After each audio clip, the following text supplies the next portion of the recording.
BrookLink is a global organization, and we work with local church leaders. We train, we equip, we empower, and we release those leaders to do more effective ministry in their context for greater kingdom work and effectiveness in the church. I was the senior pastor at Northbrook Church and had been there for 20 years. I just sensed that God was stirring my heart to do something beyond the walls of the church and to engage with the global church.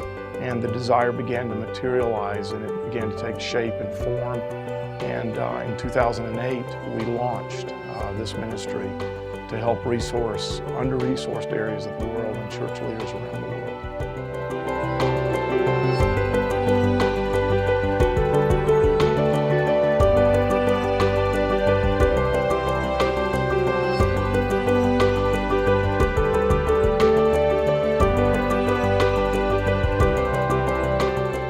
One of the things that we've tried to think about at BrookLink is what we call the multiplier effect.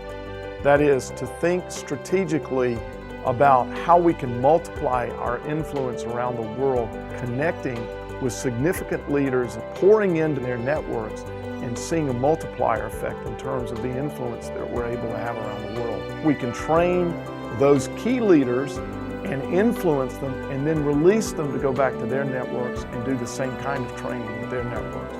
And when we think in these ways, we begin to see the influence that BrookLink is having around the world is much, much larger.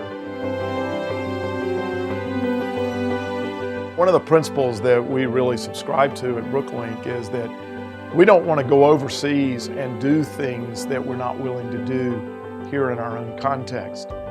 We train and we equip church leaders so that they'll be more effective in overseas settings. But we also believe in the Church of Jesus Christ right here in the United States of America. Even though there's lots of wonderful things that are going on around the world, we still have a concern for the church right here.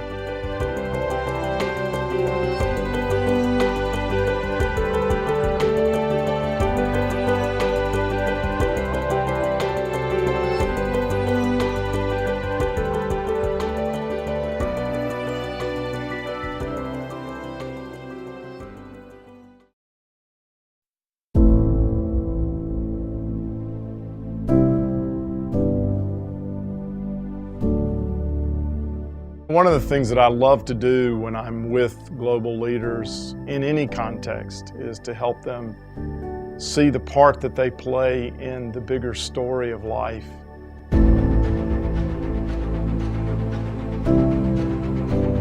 In Luke chapter 24, Jesus is walking along a road after he's been raised from the dead, and he's greeted by two of the disciples, and they don't recognize Jesus in his post-resurrection appearance, but they engage in a conversation with him.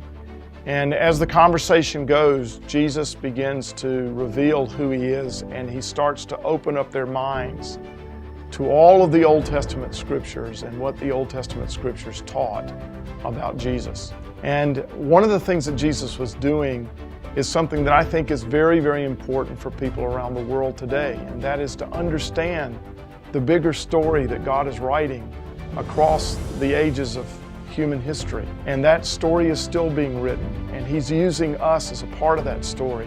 One of the most exciting things about working with global leaders and pouring into their lives and getting to know their context and getting to know their ministries is helping them to see how what they do in their context, what they do in their own lives, what they do right here and right now is a part of what God is doing across the entire earth. That gives meaning to what we do. It gives significance to every decision and every opportunity that we embrace.